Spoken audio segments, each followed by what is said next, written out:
Level Lüneburg. Those were the words. Major Robert Boscawen stared at the radio. He had just been ordered to destroy an entire city. 50,000 people, maybe more, all of them dead by nightfall.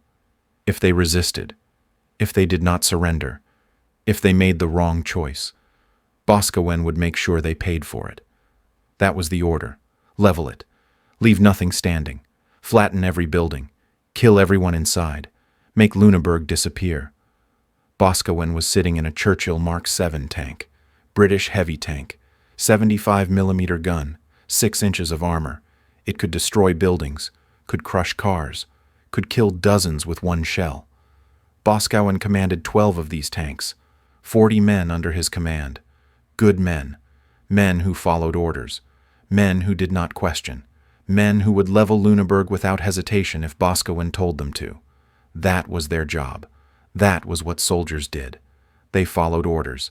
They killed the enemy. They went home. Simple. Clean. Except it was not simple. It was not clean. Not anymore. Boscawen picked up the radio. Called Brigadier General Harold Mackworth. Mackworth commanded the British 11th Armored Division. Mackworth was 50 years old. Career soldier. Fought in the First War. Knew what war looked like. Knew what orders meant. Mackworth answered. Boscawen said, "Sir, can you repeat the order?" Mackworth said, "You heard me, Major. Advance on Lüneburg at 0800 hours.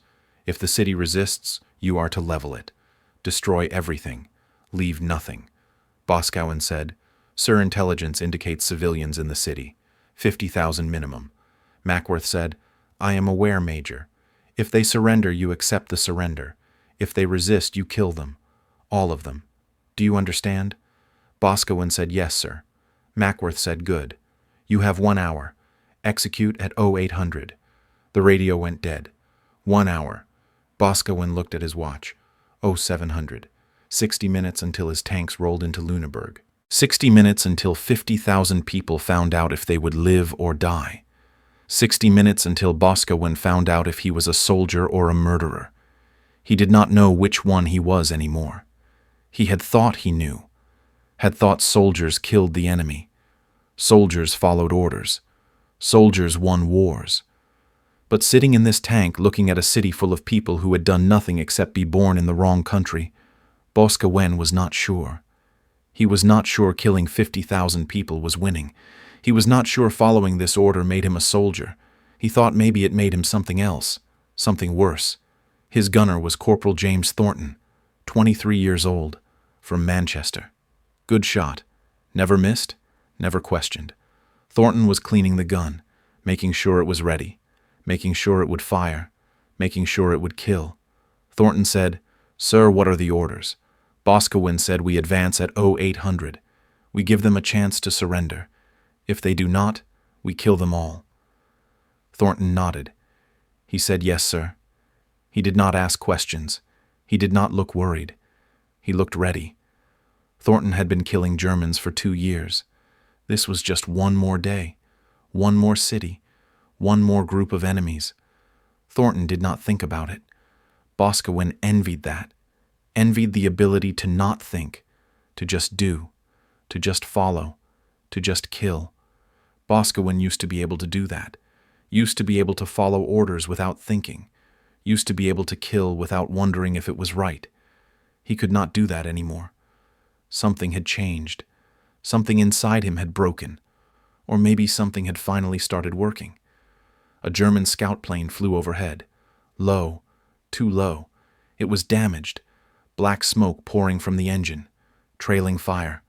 The plane was trying to reach Lüneburg, trying to land, trying to get home. It did not make it. The plane nosedived, crashed 200 yards from Boscawen's position, exploded on impact. A ball of orange flame, black smoke. The explosion shook the ground. Boscawen felt it through the tank. He climbed out, ran toward the wreckage. He did not know why. Training, maybe? Instinct. The wreckage was scattered across a field. Metal twisted, wings torn off, the fuselage burning. Boscawen got closer, saw the cockpit, saw the pilot inside. The pilot was still alive, still moving, trying to get out. Could not. The canopy was jammed. The pilot was trapped. And the pilot was on fire. Boscawen ran faster, reached the cockpit, tried to pry open the canopy. The metal was hot, burning hot. Boscawen's hands blistered. He kept pulling. The canopy would not move. The pilot looked at him, made eye contact. The pilot was young, maybe 20, German, enemy. But he did not look like an enemy. He looked like a boy who was burning alive, a boy who was screaming. The pilot reached out. His hand was on fire. He was reaching for Boscawen, reaching for help. Boscawen grabbed the hand, tried to pull. The pilot screamed louder. His skin was coming off, melting. Boscawen let go, stepped back. The fire was too hot. The pilot was too far inside. There was nothing Boscawen could do, nothing except watch. Watch the pilot burn. Watch him scream. Watch him die. It took 30 seconds of screaming. Then the pilot stopped moving, stopped screaming. The fire kept burning. Boscawen stood there, stared at the body, thought about Lüneburg, about 50,000 people, about how many of them would burn like this, how many of them would scream like this, how many of them would die like this. If Boscawen followed orders, Lieutenant Peter Hastings ran up behind him. Hastings was Boscawen's second in command, 28 years old, Cambridge educated, good officer, loyal, smart. Hastings looked at the wreckage, looked at Boscawen, said, "Sir, are you hurt?" Boscawen looked at his hands. They were blistered, bleeding. He had not noticed. He said, "I am fine." Hastings said, "Sir, we need to get you back to the tank." Boscawen said, "No, not yet." Hastings said, "Sir, the men are waiting." Boscawen said, "Let them wait." Hastings frowned. He said, "Sir, what is wrong?" Boscawen pointed at the burning wreckage, at the dead pilot. He said, "That is wrong." Hastings looked confused. He said, "Sir, he was the enemy." Boscawen said he was a boy. Hastings said he was a German. Boscawen said he was 20 years old. He was trying to get home. He did not make it. Now he is dead, burned alive. Hastings said, "Sir, with respect, that is war. People die." Boscawen looked at him, said, "Yes, that is war. But does that make it right?" Hastings did not answer. He did not know what to say. Boscawen walked away from the wreckage, walked toward the camp. Hastings followed. Hastings said, "Sir, are you having second thoughts about the order?" Boscawen stopped walking, turned around, said, "What would you do?" Hastings said, "Sir." Boscawen said, "If you were given an order to kill 50,000 people, civilians, women, children, old people, what would you do? Would you follow the order?" Hastings thought about it. He said, "Sir, if they resist, if they are harboring enemy troops, if they are a threat, then yes, I would follow the order." Boscawen said, "And if they are not a threat, if they surrender, if they wave white flags, would you still kill them?" Hastings said, "No, sir. But that is not the situation. Intelligence says the city is a Nazi stronghold, SS troops, fanatical resistance. They will not surrender. They will fight. And if they fight, we have no choice." Boscawen said, "We always have a choice." Hastings said, "Sir, you are thinking too much. Orders are orders. We do not decide. We execute." Boscawen said, "I used to believe that." Hastings said, "What changed?" Boscawen looked back at the burning wreckage, at the dead pilot. He said, "I saw too much." Boscawen had seen too much. He had seen Dresden 2 months ago, February 13th and 14th, 1945. The Allies had bombed it. 4,000 tons of bombs, fire bombs, incendiaries, high explosives. The city had burned for 3 days.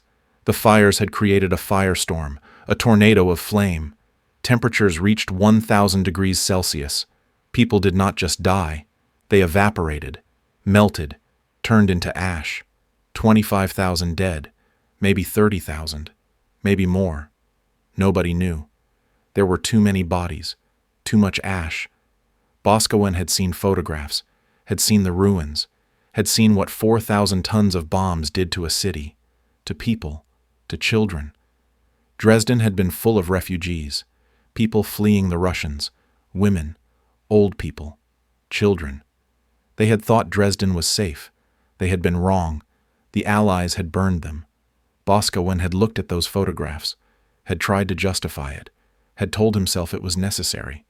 Dresden had factories, railways, military targets, but Dresden also had kindergartens, schools, hospitals, and they had all burned. The factories and the kindergartens, the railways and the schools, the military targets and the hospitals, everything had burned. Everyone had burned. And Boscawen had looked at those photographs, and he had thought about his daughter. Her name was Elizabeth. She was 8 years old. She lived in London.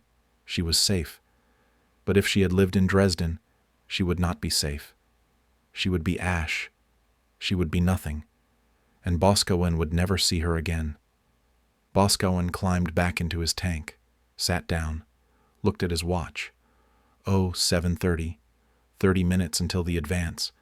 30 minutes until Lüneburg. Thornton said, "Sir, the men are ready." Boscawen said, "Good. Start the engines." Thornton started the engine. The tank roared. The other 11 tanks started their engines. 40 men, 12 tanks, ready to roll, ready to follow orders, ready to level a city if the city did not surrender. Boscawen picked up his binoculars, looked toward Lüneburg. The city was 2 miles away. He could see the church spires, the rooftops, the streets. He could see something else, something white, hanging from buildings, from windows, from the church tower. White cloth, white flags, dozens of them, maybe hundreds. The city was surrendering. Before the British even arrived, before the first shot was fired, Lüneburg was giving up. Boscawen felt something. Relief, maybe. Hope. He picked up the radio, called Mackworth. Mackworth answered. Boscawen said, "Sir, the city is displaying white flags. They are surrendering." Mackworth was silent for a moment. Then he said, "I see them, Major. The order stands." Boscawen said, "Sir, they are surrendering. Mackworth said they could be a trap. SS troops could be hiding, waiting for you to enter. Then they ambush you. Kill your men. No, Major. The order stands. Level the city. Do not take chances." Boscawen said, "Sir." Mackworth said, "Did you hear me, Major? Level it." "That is an order." The radio went dead. Boscawen stared at the radio. He looked at the white flags, looked at his men, looked at Thornton. Thornton said, "Sir, what are your orders?" Boscawen did not answer. He was thinking about the order, thinking about the white flags, thinking about 50,000 people, thinking about the burning pilot, thinking about Dresden, thinking about his daughter, thinking about what was right, thinking about what was wrong, thinking about whether following orders was enough, whether obedience justified murder, whether he could live with himself if he followed this order, whether he could live with himself if he did not. Thornton said, "Sir." Boscawen looked at him, said, "Give me a minute." Thornton said, "Sir, we are supposed to advance at 0800. Boscawen said, "I know. Give me a minute." Thornton nodded, went quiet. The tank idled. The men waited. The white flags waved in the wind. And Boscawen sat there, trying to decide, trying to choose, trying to figure out if he was a soldier or a human being, trying to figure out if he could be both. Boscawen made a decision. He would go into the city, alone, without his tanks, without his men. He would see Lüneburg, see if the white flags were real, see if the surrender was genuine, see if 50,000 people deserved to die. He knew it was against orders, knew it was dangerous, knew he could be walking into a trap, but he did not care anymore. He needed to know, needed to see for himself, needed to make a choice based on truth instead of fear. He climbed out of the tank. Hastings was standing nearby. Hastings said, "Sir, where are you going?" Boscawen said, "Into the city." Hastings said, "Sir, that is insane. There could be SS troops, snipers, ambushes. You will be killed." Boscawen said, "Maybe." Hastings said, "Sir, you cannot go alone." Boscawen said, "I have to." Hastings said, "Why?" Boscawen said, "Because if I am going to kill 50,000 people, I need to look them in the eye first." Hastings did not argue. He saw something in Boscawen's face, something that said the decision was made. Nothing would change it. Boscawen took a jeep, started the engine, drove toward Lüneburg. The road was empty. No soldiers, no civilians, just empty road and white flags. White flags on houses, white flags on fences, white flags tied to trees. Everywhere Boscawen looked, he saw white cloth. The city was surrendering. Completely. Unconditionally. Boscawen thought about Mackworth, about the order. Level it. Leave nothing. Mackworth thought the white flags were a trap, thought the Germans were lying, waiting to ambush. Boscawen did not think so. He had seen ambushes, had seen traps. This was not a trap. This was desperation. This was a city that did not want to die. The jeep reached the city outskirts. Boscawen stopped, got out, stood in the middle of the road, looked around. The buildings were intact. No bomb damage, no shell holes, no rubble. Lüneburg had not been touched by the war. Not yet. It was clean, whole, beautiful. Old medieval buildings, cobblestone streets, church spires reaching toward the sky. It looked like a postcard, like a place where nothing bad ever happened. Boscawen thought about how quickly that could change. One order, one artillery barrage, 1 hour of shelling, and this beautiful city would look like Dresden, like Caen, like every other city the war had touched. Rubble, ash, bodies. Boscawen wondered if the people inside understood that, understood how close they were to death, how fragile their lives were, how one man's decision could erase everything. A man appeared at the end of the street. Old man, maybe 60, civilian clothes, no uniform, no weapon, just an old man walking toward a British officer in the middle of a city that was supposed to be full of SS troops. The man stopped 10 feet away, raised his hands, said in English, "Do not shoot. I am the mayor. My name is Georg Ludemann. I am here to surrender." Boscawen did not lower his pistol. He said, "Where are the troops? Where are the SS?" Ludemann said, "There are no SS troops. They left yesterday. We told them to leave. We do not want to fight. We want peace. We want to survive." Boscawen said, "You are lying." Ludemann said, "I am not lying. Come, I will show you." Boscawen hesitated. This could be a trap. Ludemann could be leading him into an ambush. But Ludemann did not look like a man setting a trap. He looked like a man who was terrified, a man who was desperate, a man who would do anything to save his city. Boscawen lowered his pistol, said, "Show me." Ludemann walked. Boscawen followed. They walked through empty streets, past houses with white flags, past shops with white flags, past the church with white flags hanging from the bell tower. Boscawen saw no soldiers, saw no weapons, saw no signs of resistance. He saw civilians, old people standing in doorways, women holding children, everyone staring at him, everyone silent, everyone waiting to see if the British officer would accept the surrender, waiting to see if they would live or die. Boscawen made eye contact with an old woman. She was standing in a doorway holding a small child, maybe 3 years old. The child was holding a stuffed rabbit. The woman looked at Boscawen. Her eyes were pleading, begging, "Please, do not kill us. Please." Boscawen looked away. He could not hold her gaze, could not bear the weight of it. Ludemann led him to the town hall, a large building in the city center, old, historic, beautiful. Ludemann said, "This is our town hall. It has stood for 400 years. It survived wars, plagues, fires. It survived everything. I hope it survives today." Boscawen said, "That depends on you." Ludemann said, "What do you want? What do we need to do?" Boscawen said, "I need to know you are not hiding troops, not preparing an ambush, not planning to fight." Ludemann said, "I swear to you, we are not. We have no troops, no weapons, no plans. We just want peace." Boscawen said, "Open the town hall. Show me inside." Ludemann opened the doors. Boscawen walked inside.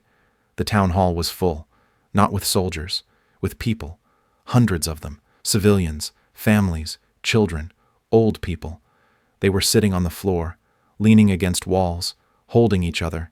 They looked exhausted, terrified, desperate. Boscawen walked through the crowd. Everyone watched him. No one spoke. Boscawen saw a girl, maybe 8 years old, same age as Elizabeth. The girl was sitting on the floor holding her mother's hand. She looked at Boscawen. She did not look afraid. She looked curious, like she was trying to figure out if Boscawen was there to help or to hurt. Boscawen did not know the answer. He did not know which one he was anymore. Ludeman said these people are refugees. They came from the east, fleeing the Russians. They have nowhere else to go. Lüneburg is their last hope.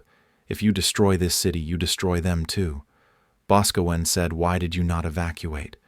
Ludeman said, where would we go? The Russians are to the east. The British are to the west. There is nowhere to go. So we stay, and we hope. We hope that you will show mercy. Boscawen said, mercy is not part of war. Ludeman said, maybe it should be. Boscawen did not respond. He did not know what to say. Boscawen walked back outside, back to the jeep. Ludeman followed.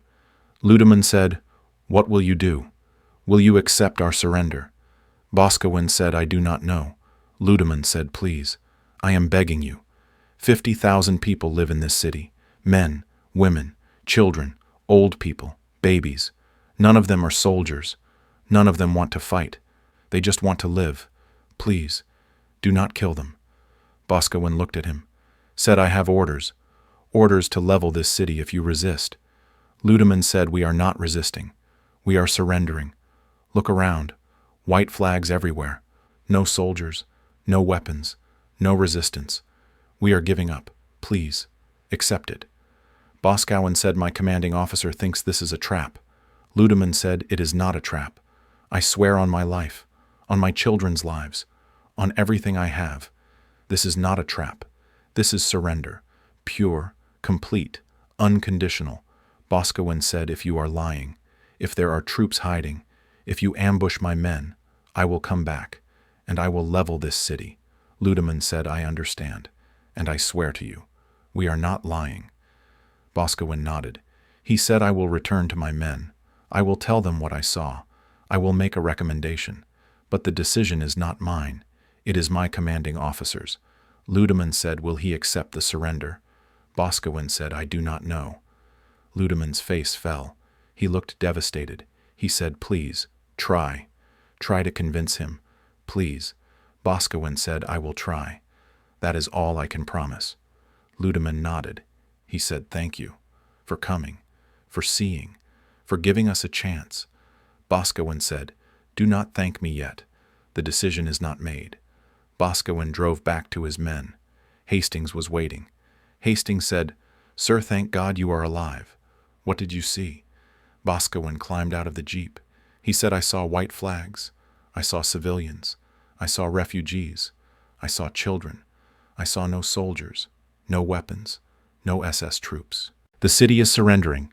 Hastings said, Sir, that could still be a trap. Boscawen said, it is not a trap. I am certain. Hastings said, Sir, how can you be certain? Boscawen said, because I looked in their eyes. I saw their fear. I saw their desperation. They are not soldiers. They are people. People who do not want to die. Hastings said, Sir, what are you going to do? Boscawen said, I am going to call Mackworth. I am going to tell him what I saw. I am going to recommend we accept the surrender. Hastings said, Sir, he will not listen. He has already made his decision. Boscawen said, maybe. But I have to try. Hastings said, and if he refuses? If he orders you to level the city anyway? What will you do? Boscawen did not answer. He did not know. Not yet. Boscawen picked up the radio. Called Mackworth. Mackworth answered. Boscawen said, Sir, I entered the city. I inspected it personally. There are no troops, no SS, no resistance. The city is surrendering. I recommend we accept the surrender. Mackworth was silent. Then he said, You did what? You entered the city. Alone. Without authorization. Boscawen said, Yes, sir. Mackworth said, Major, that was a direct violation of orders. You were ordered to level the city, not negotiate with it. Boscawen said, Sir, the white flags are real. The surrender is genuine. 50,000 civilians are inside. Women, children, refugees. They are not combatants. They are not Nazis. They are people, innocent people. Sir, I am asking you, please, accept the surrender. Do not destroy the city. Mackworth said. Major, you are out of line. Boscawen said, Sir, I am asking you as one soldier to another, as one human being to another. Please, show mercy. Mackworth said, Mercy. This is war, Major. There is no mercy in war. Boscawen said then, Maybe there should be. Mackworth went silent again. Longer this time. Boscawen waited for the response, waited to see if Mackworth was a soldier or a human being, waited to see if 50,000 people would live or die. Mackworth said the order stands. Level the city. Boscawen felt his chest tighten. He said, Sir, the city is surrendering. Mackworth said, I do not care. Intelligence says SS troops are in the area. They could be hiding in the city, waiting to ambush. I will not risk British lives on your gut feeling, Major. The order stands. You will advance. You will level the city. You will do it now. Do you understand? Boscawen said, Sir, please. Mackworth said, That is an order, Major. Execute it, or I will find someone who will. Boscawen stared at the radio. He thought about Lüneburg, about the old woman with the child, about the girl with the stuffed rabbit, about 50,000 people who had done nothing except be born in the wrong place. He thought about Mackworth, about the order, about what following orders meant, about what refusing orders meant. Court-martial, disgrace, execution maybe. He thought about his daughter, about Elizabeth, about what she would think of him, about whether she would be proud or ashamed. He thought about the burning pilot, about Dresden, about Caen, about all the cities, all the bodies, all the children. He thought about whether enough was enough, whether one man could say no, whether one man should say no. Boscawen made his choice. Boscawen put down the radio. He looked at Hastings. Hastings was staring at him, waiting to hear what Mackworth had said, waiting to hear the orders. Hastings said, Sir, what did he say? Boscawen said, The order stands. We are to level the city. Hastings nodded. He said, Yes, sir. I will inform the men. He turned to walk away. Boscawen said, Wait. Hastings stopped, turned back. Boscawen said, I am not going to do it. Hastings stared at him. He said, Sir. Boscawen said, I am not going to level the city. I am going to accept the surrender.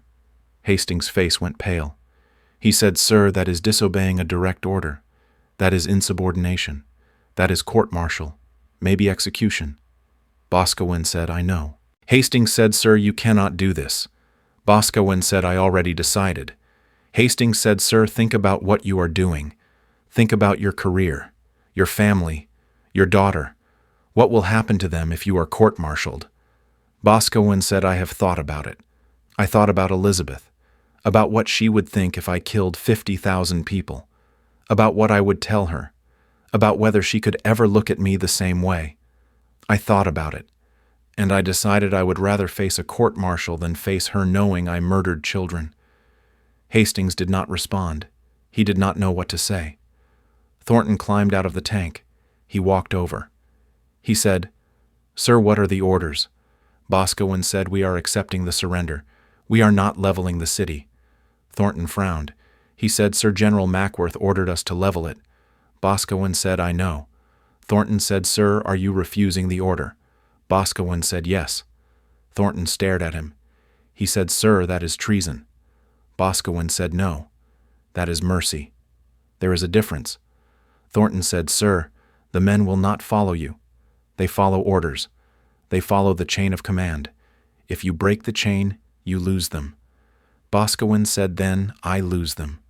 But I will not murder 50,000 people because some general 2 miles away thinks white flags are a trap. Thornton said, and if he is right, if there are SS troops in the city, if they ambush us, kill our men, that blood is on your hands.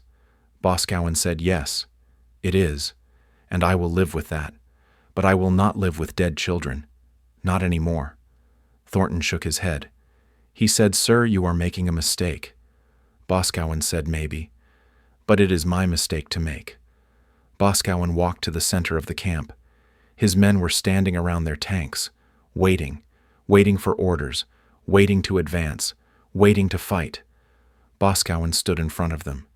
He said, "Listen to me, all of you. I have just received orders from General Mackworth. He has ordered us to level Lüneburg, to destroy the city, to kill everyone inside. 50,000 people, civilians, women, children, refugees, all of them dead." The men looked at each other. Some nodded. Some looked uncomfortable. None of them spoke. Boscawen continued. He said, "I have been into the city. I have seen it. I have seen the white flags. I have seen the civilians. I have spoken to the mayor. The city is surrendering. There are no troops, no weapons, no resistance.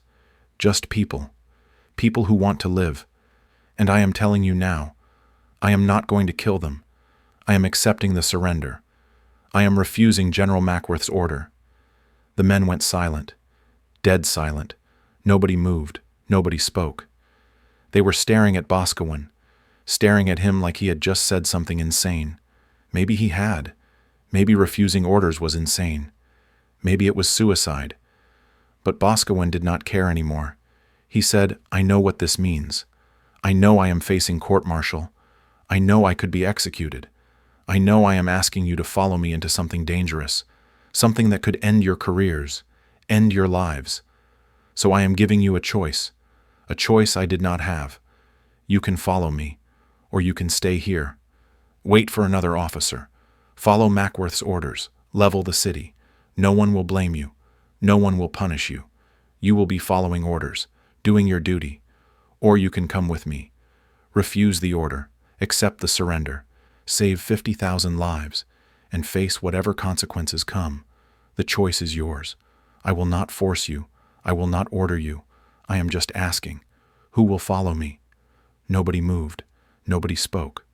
Boscawen stood there, waiting to see if he was alone, waiting to see if his men would abandon him, waiting to see if doing the right thing meant doing it alone. 10 seconds passed, 20, 30. Then Thornton stepped forward.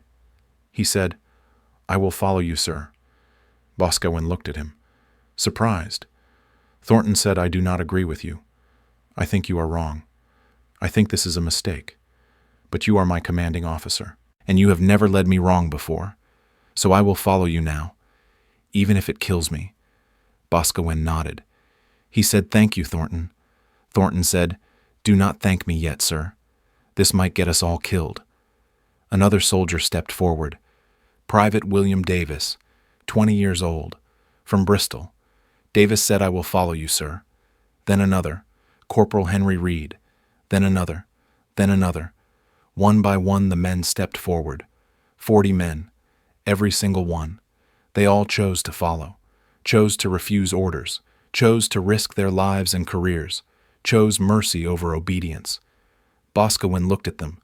He felt something. Gratitude, pride, fear, all of it mixed together. He said, "You are good men, all of you.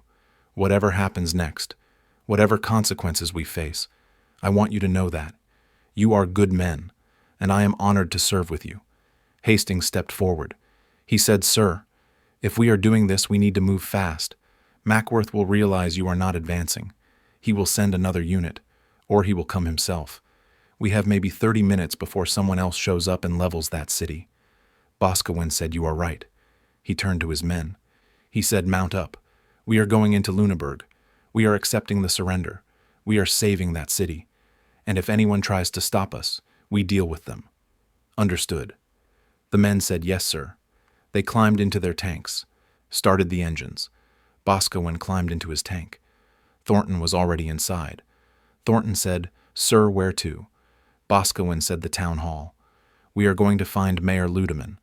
We are going to accept his surrender. And we are going to make sure no one destroys this city." Thornton said, "And if Mackworth sends troops, if they try to level it anyway." Boscawen said, "Then we stop them." Thornton said, "Sir, you are talking about pointing guns at British soldiers." Boscawen said, "I know." Thornton said, "That is mutiny." Boscawen said, I know. Thornton shook his head. He said, Sir, you are insane. Boscawen said, Probably. Now drive. The tanks rolled forward.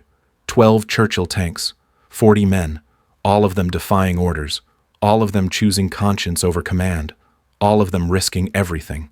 They drove through the empty fields, past the burning wreckage of the German scout plane, past the British artillery batteries. The artillery crews watched them go. One of the gunners shouted, Where are you going? Boscawen ignored him, kept moving. The tanks reached the city outskirts, drove through the streets, past the houses with white flags, past the civilians watching from doorways, past the church, past the shops, straight to the town hall. Ludeman was standing outside, waiting. He saw the tanks, saw Boscawen. His face changed. Hope, relief, terror, all of it. He did not know if the tanks were there to accept the surrender or to kill everyone. Boscawen climbed out of his tank, walked up to Ludeman. Ludeman said, Major, what is happening? Boscawen said, I am accepting your surrender. Ludeman stared at him. He said, What? Boscawen said, Your city is surrendering. I am accepting it. You are under British protection now. No one will destroy your city. No one will harm your people. You have my word. Ludeman did not speak. He just stared. Then he started crying, not sobbing, just tears. Silent tears running down his face. He said, Thank you. Thank you. You saved us. You saved 50,000 people. Boscawen said, Do not thank me yet. This is not over. A radio in Boscawen's tank crackled. Mackworth's voice, angry, furious. Major Boscawen, what the hell are you doing? You were ordered to advance. You were ordered to level that city. Why are your tanks inside the city? Why have you not fired? Boscawen picked up the radio. He said, Sir, I have accepted the city's surrender. The white flags are genuine. There are no enemy troops. 50,000 civilians are inside. I am not going to kill them. Mackworth's voice exploded. You are refusing a direct order. You are committing insubordination. You are committing mutiny. I am ordering you to withdraw. I am ordering you to face court-martial. I am sending another unit to level that city. You have 5 minutes to get your men out. After that, anyone inside is an enemy combatant. Do you understand me, Major? Boscawen said, Sir, I am not leaving. I am protecting these people. If you send troops, I will stop them. Mackworth said, You will what? Boscawen said, I will stop them, sir. I will not let you destroy this city. Mackworth went silent. Then he said, You are pointing guns at your own people. That is treason. That is execution. Boscawen said, Then execute me, sir. But I am not moving. The radio went dead. Boscawen looked at his men. They were standing next to their tanks, listening. They had heard everything. They knew what was coming. Hastings said, Sir Mackworth is sending troops. We will have to fight British soldiers. We will have to kill our own people. Boscawen said, No. We will not kill anyone. We will just stop them. We will position our tanks, block the roads, make it impossible for them to get through without going through us. We will not fire first, but we will not move. Hastings said, And if they fire on us? Boscawen said, Then we fire back. But only if they fire first. Only if we have no choice. Hastings said, Sir, this is insane. Boscawen said, I know, but it is the right kind of insane. The tanks moved, positioned themselves on the roads leading into the city, blocked every entrance, made it impossible for artillery or infantry to enter without confronting them first. Boscawen stood on top of his tank, looked toward the British camp, waited to see if Mackworth would send troops, waited to see if British soldiers would try to kill 50,000 civilians, waited to see if he would have to point his gun at his own people. He hoped it would not come to that, hoped Mackworth would see reason, hoped someone higher up would intervene, hoped the war would end before this became a bloodbath. But Boscawen was not optimistic. He had seen too much, seen too many orders followed, seen too many people die because someone somewhere decided their lives did not matter. Boscawen was tired of it, tired of following orders, tired of killing, tired of justifying murder with duty. He had made his choice. He would stop the killing, even if it meant dying, even if it meant treason, even if it meant execution. He would stop it. Because some things were more important than orders. Some things were more important than duty. Some things were more important than war. Like 50,000 lives. Like children. Like mercy. Like being able to look his daughter in the eye and tell her he did the right thing. That was worth dying for. That was worth everything. British tanks appeared on the horizon. 5 of them. Cromwell tanks. Fast. Heavily armed. Behind them were trucks. Infantry. Maybe 50 men. They stopped half a mile from Lüneburg. Stopped at the edge of artillery range. Stopped where they could see Boscawen's tanks blocking the roads. Stopped and waited. Boscawen watched through his binoculars. Watched the tanks. Watched the infantry dismount. Watched them set up positions. Watched them prepare. They were not preparing to negotiate. They were preparing to attack. A jeep drove forward from the British line. 1 vehicle, 1 driver, 1 officer in the passenger seat. The jeep stopped 50 yards from Boscawen's position.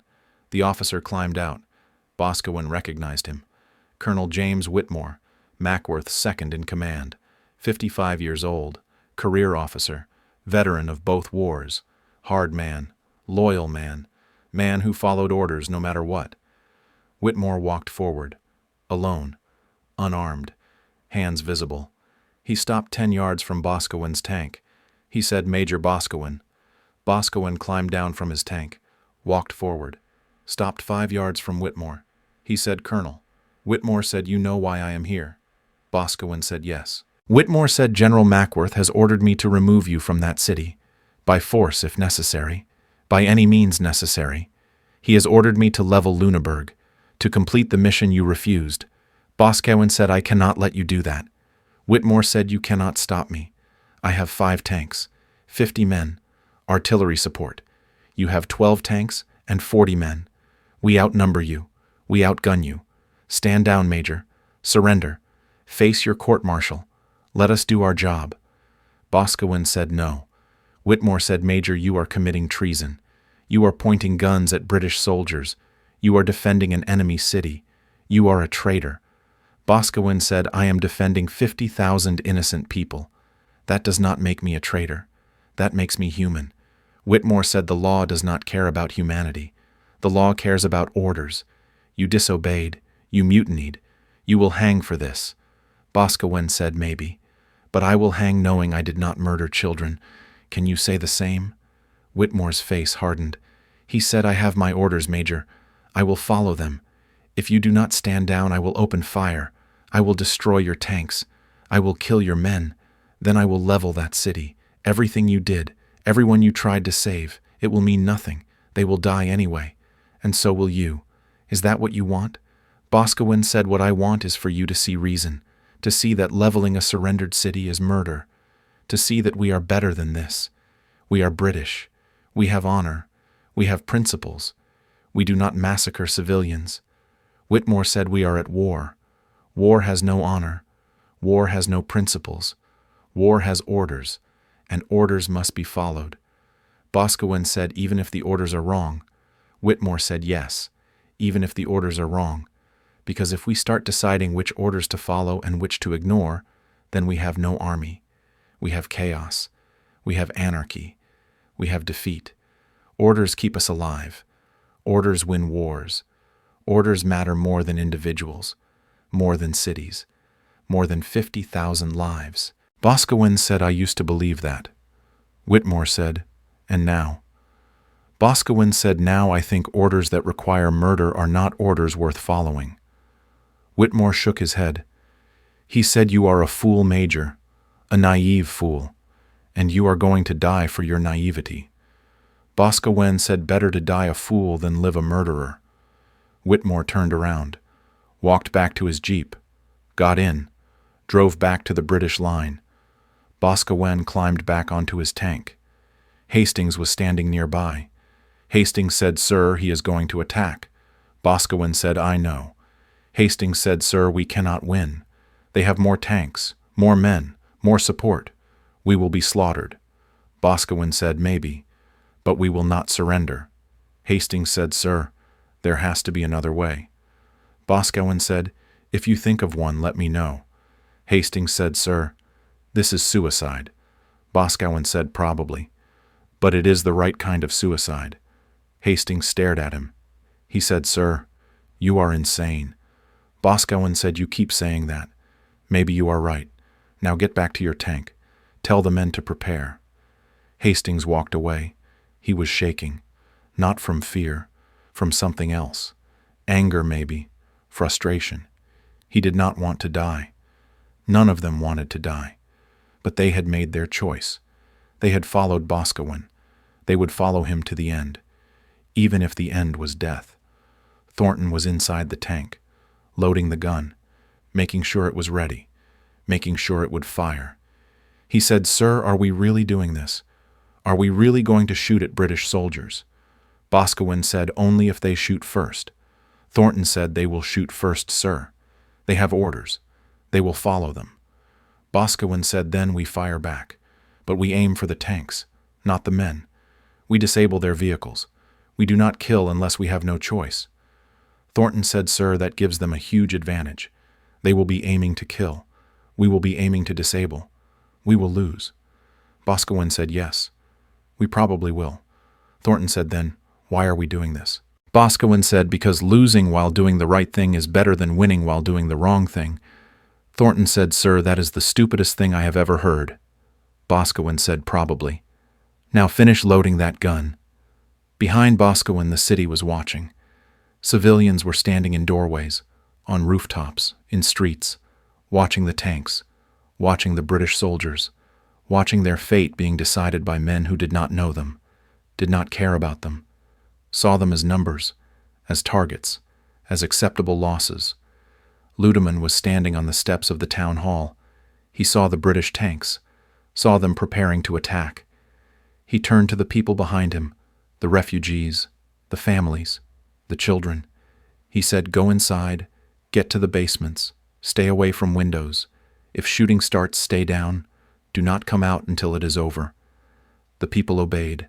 They filed inside, disappeared into the building, into the darkness, into safety, or what passed for safety in a city about to become a battlefield.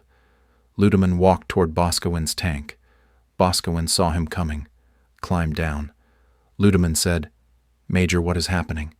Boscawen said, "British troops are preparing to attack. They are going to try to remove us. Then they are going to level your city." Ludeman's face went pale. He said, "But you accepted our surrender." Boscawen said, "I did, but my general did not. He sent troops to enforce his order." Ludeman said, "So we are going to die anyway." Boscawen said, "Not if I can help it." Ludeman said, "You cannot stop them. You are outnumbered, outgunned. You will lose."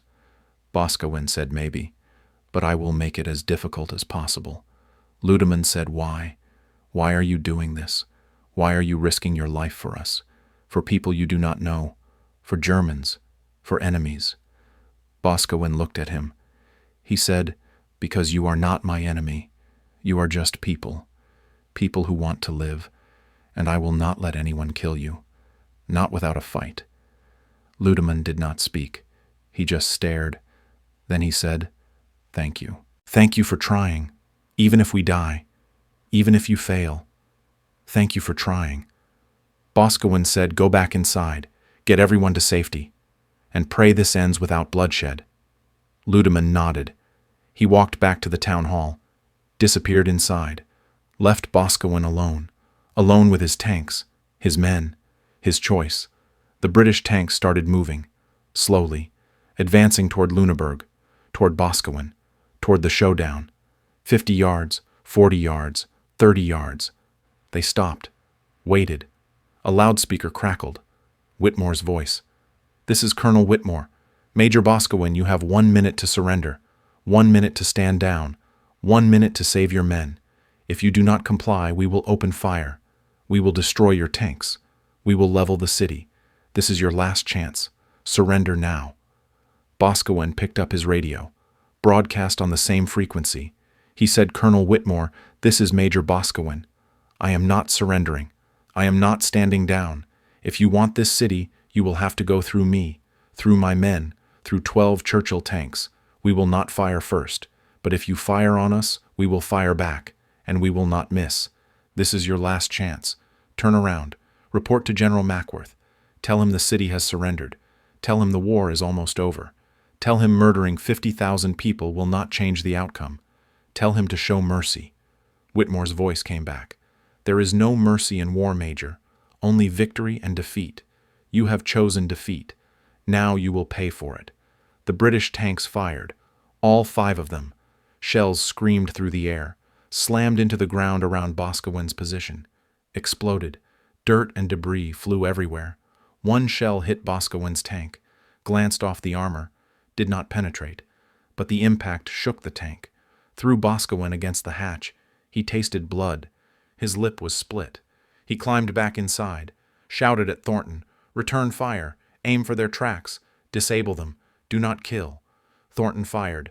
The 75mm gun roared. The shell hit a Cromwell tank, hit the left track, tore it apart.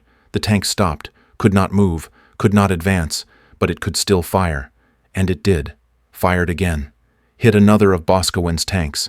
This time the shell penetrated, exploded inside, killed the crew instantly. 4 men, dead in seconds. Boscawen saw it happen, saw the tank explode, saw the smoke, saw the flames.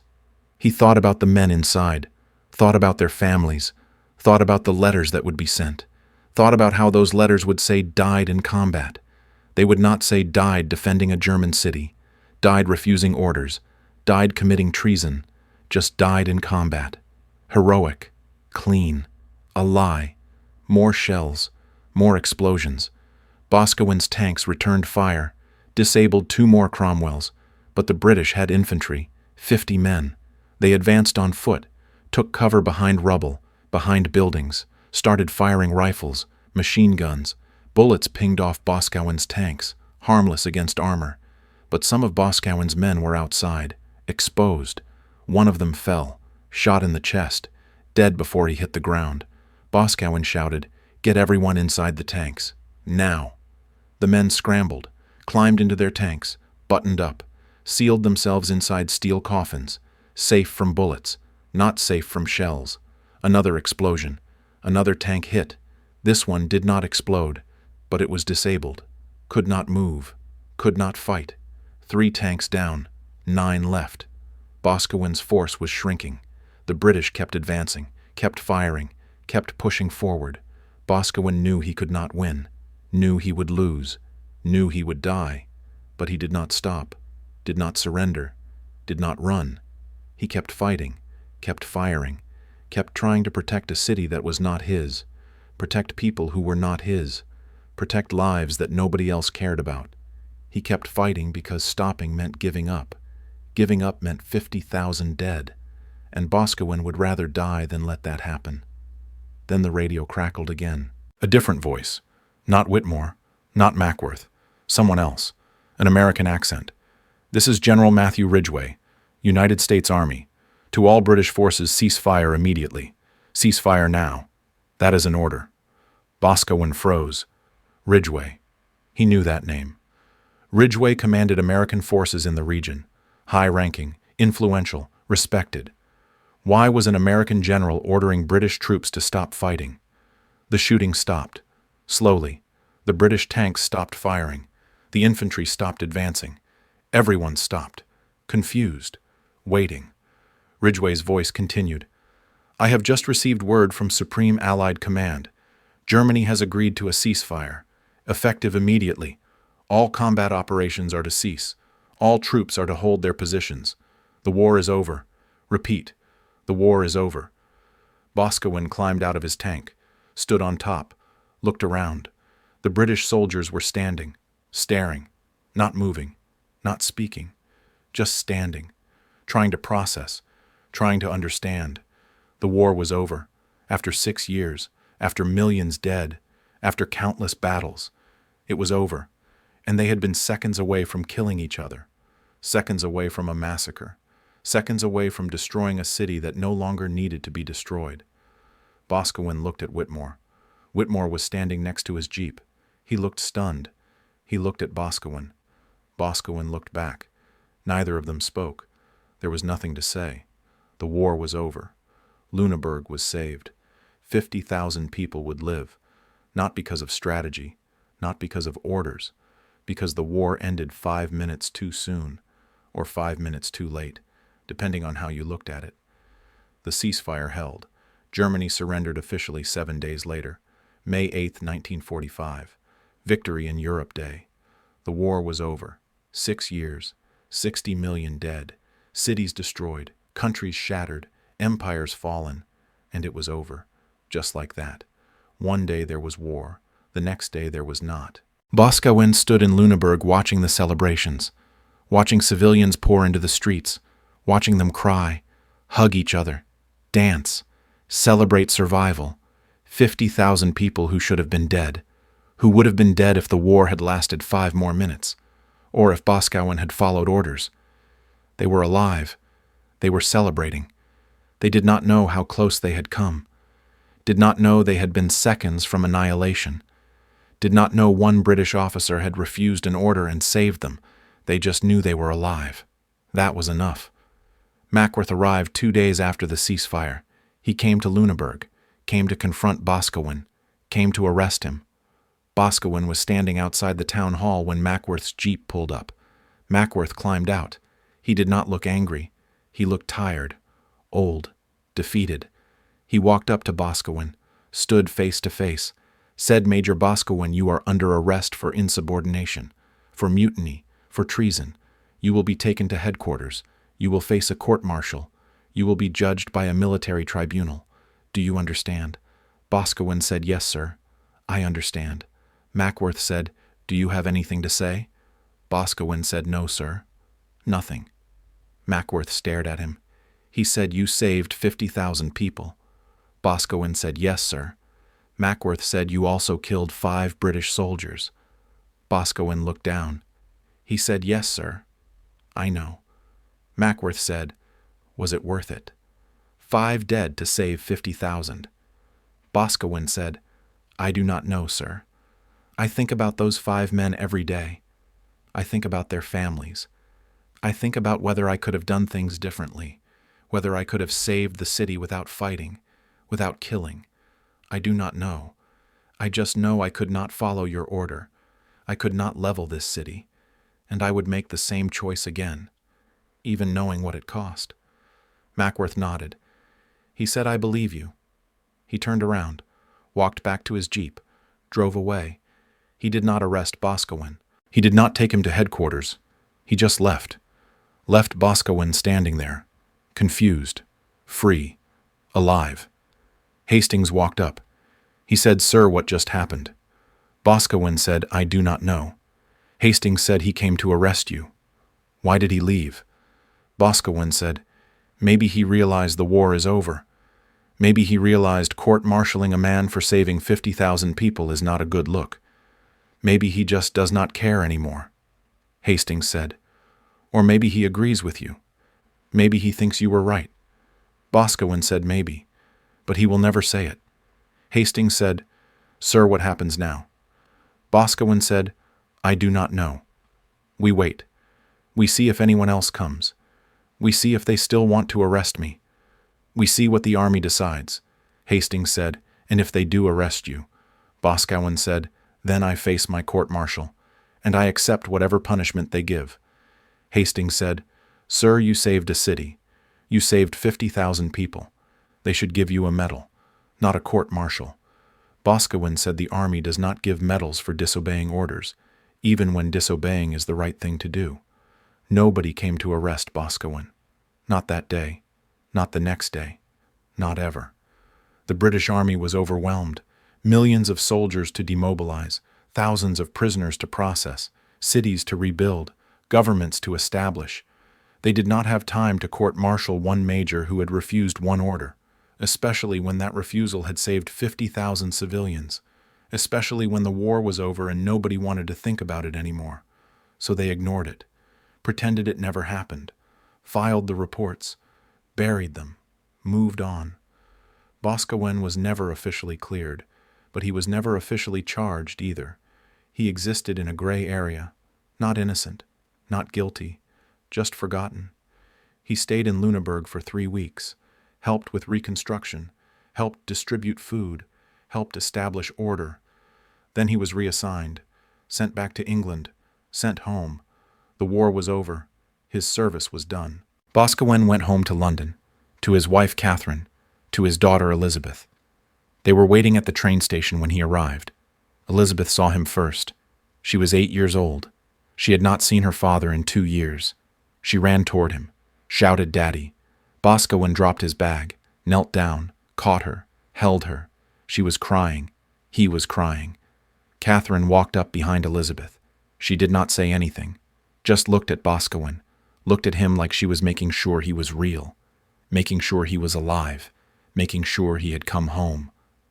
Boscawen stood up, hugged his wife, held her, did not let go. They stood there for a long time, a family reunited, a family that had survived, a family that was whole again. That night Elizabeth asked him what he did in the war. They were sitting at the dinner table, just the three of them. Catherine had cooked roast beef, potatoes, carrots, a proper meal. The first proper meal Boscawen had eaten in months. Elizabeth said, "Daddy, did you fight? Did you drive a tank? Did you shoot Germans?" Boscawen put down his fork. He looked at her. He thought about lying, about telling her he fought bravely, followed orders, did his duty. But he could not lie, not to her, not after everything. He said, "Yes, I drove a tank, I fought, but I also refused an order. I refused to destroy a city. I saved 50,000 people, but 5 British soldiers died because of my choice. I do not know if that makes me a hero or a traitor. I just know I did what I thought was right." Elizabeth did not understand. She was 8. She did not understand war, did not understand orders, did not understand the weight of choice. She just said, "You saved people. That makes you a hero." Boscawen smiled. He said, "Thank you, sweetheart. But it is not that simple." Elizabeth said, "Why not?" Boscawen said, "Because nothing is ever that simple." Catherine reached across the table, took his hand.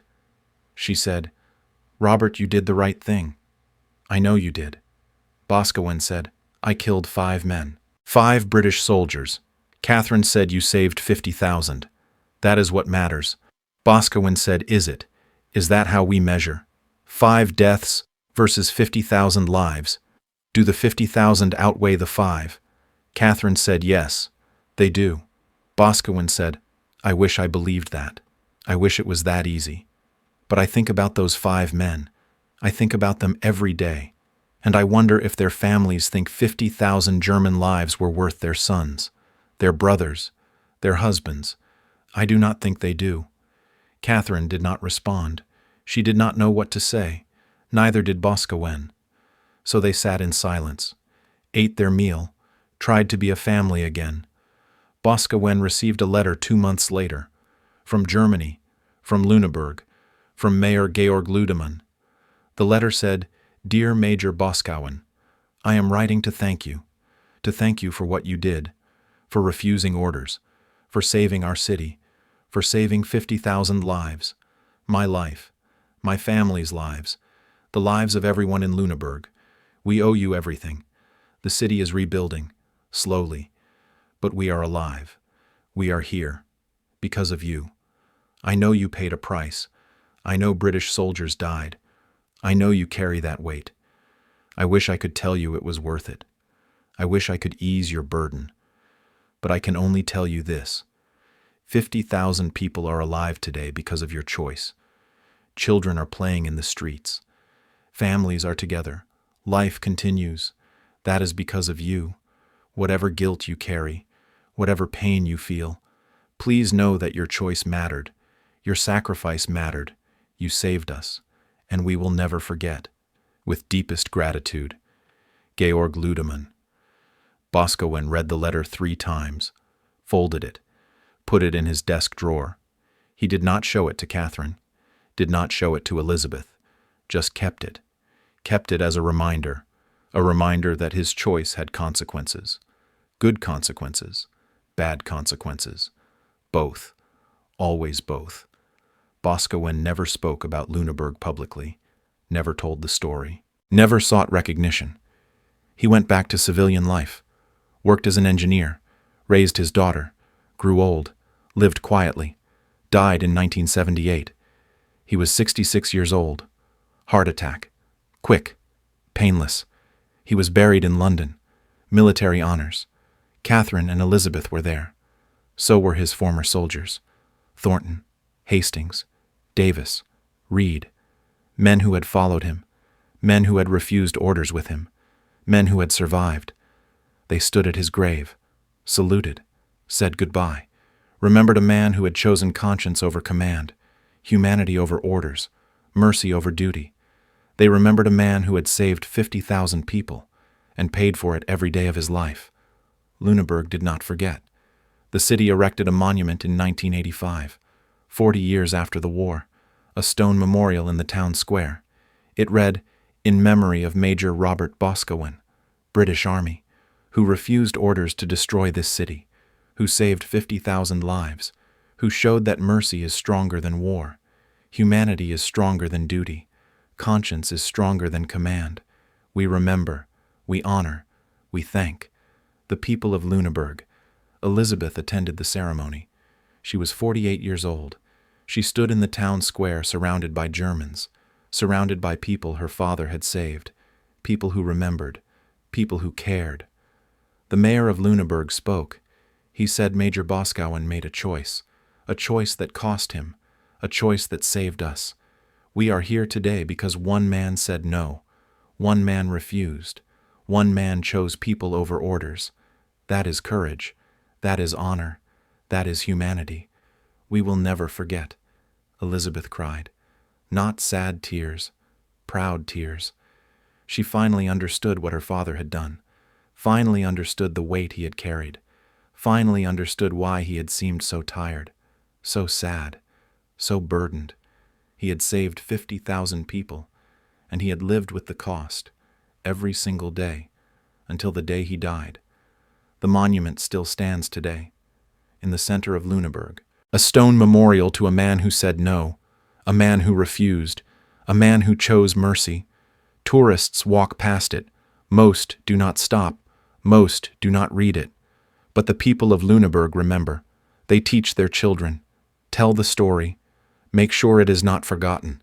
Make sure the next generation knows that one man can make a difference. One choice can save thousands. One act of defiance can change everything. They remember Major Robert Boscawen, the British officer who saved a German city, the man who proved that even in war humanity survives, that even in chaos conscience matters, that even when everyone says follow orders, sometimes the right thing to do is refuse.